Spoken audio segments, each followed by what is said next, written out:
Mes chers camarades, je vous apporte le salut fraternel du syndicat FO du centre hospitalier de Saintonge et de la section de Charente-Maritime du syndicat des personnels des affaires sanitaires et sociales qui m'a mandaté pour intervenir et voter pour le rapport d'activité.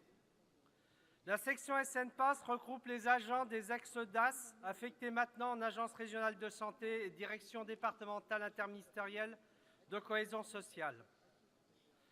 Depuis notre dernier congrès, il n'existe plus de service de l'État chargé de la santé dans moindre département de notre République. Cette compétence du rôle essentiel et rôle de l'État a été transférée dans 26 ARS, 26 établissements publics dirigés par 26 directeurs généraux nommés en Conseil des ministres. Le ministère chargé de la Santé et des Affaires sociales est toujours en avance pour la destruction du service public, mais ce n'est pas tout.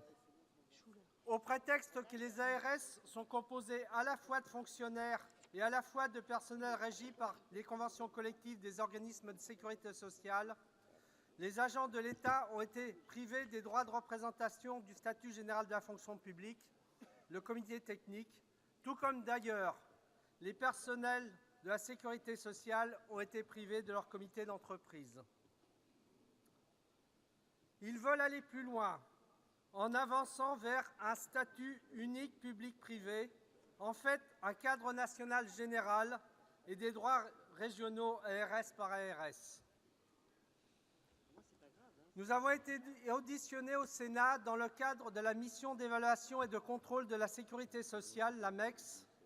Nous avons rappelé notre opposition à tout statut unique qui détruirait à la fois les garanties du statut général, à la fois celui du Code du travail et des conventions collectives. Avec les confédérations, nous avons rappelé, nous rappelons notre opposition constante, notre demande constante d'abrogation de la loi Hôpital, Patients, Santé, Territoire et donc des agences régionales de santé. Pour les agents de l'État, nous exigeons le rattachement des personnels des ARS au comité technique ministériel duquel nous avons été expulsés depuis 4 ans, alors même que nous avons voté il y a 2 mois.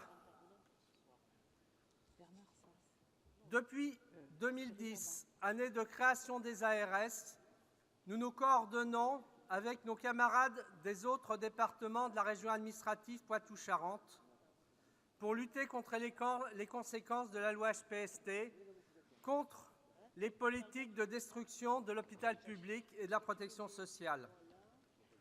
Avec nos camarades hospitaliers, avec nos camarades des organismes de sécurité sociale, avec nos camarades du syndicat de l'action sociale et avec l'ensemble des camarades mandatés dans les différents conseils, CEPAM, CARSAT, Conseil de surveillance des ARS, bien sûr sous l'égide de nos unions départementales. Et avec l'aide que nous remercions de la Confédération, de Jean-Claude Mailly qui nous a épaulés dans nos élections il y a 3 ans, et de Jean-Marc Bilquez, notamment au travers de ses consignes de vote contre les budgets des conseils de surveillance des ARS. Mes camarades, l'anticipation du ministère de la Santé n'a pas de limite. Avec le soutien de l'UNSA, de la CFDT et de la CGC, le ministère a décidé de reculer la date des élections professionnelles qui devaient se tenir pour s'adapter aux futures nouvelles régions. En clair, et aussi bien pour les agents publics que pour les agents des organismes de sécurité sociale, les élections sont fixées et le décret est paru à la date choisie par l'employeur, dans l'intérêt de l'entreprise et selon les intérêts de l'employeur. Alors que la loi n'était même pas votée, elle l'est depuis et publiée, alors qu'elle ne s'applique pas aux services de l'État, tout au moins pas encore, et alors qu'elle ne s'applique encore moins aux établissements publics de l'État sous tutelle. Si cela s'applique, si ces nouvelles régions s'appliquent, pour l'ARS Poitou-Charentes, actuellement composée de 4 départements, cela couvrira 12 départements au lieu de 4. 3 fois moins d'élus, 3 fois moins de délégués syndicaux, 3 fois moins de droits. Déjà, pour le personnel, des mutualisations sont envisagées. Mes camarades, n'ayons aucune illusion sur le rythme de ces réformes territoriales, ces contre-réformes.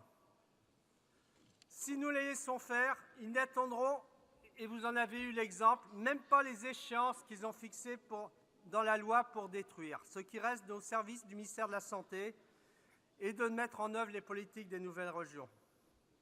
Mes camarades, nous savons pouvoir compter sur nos unions départementales, sur nos fédérations, sur nos confédérations.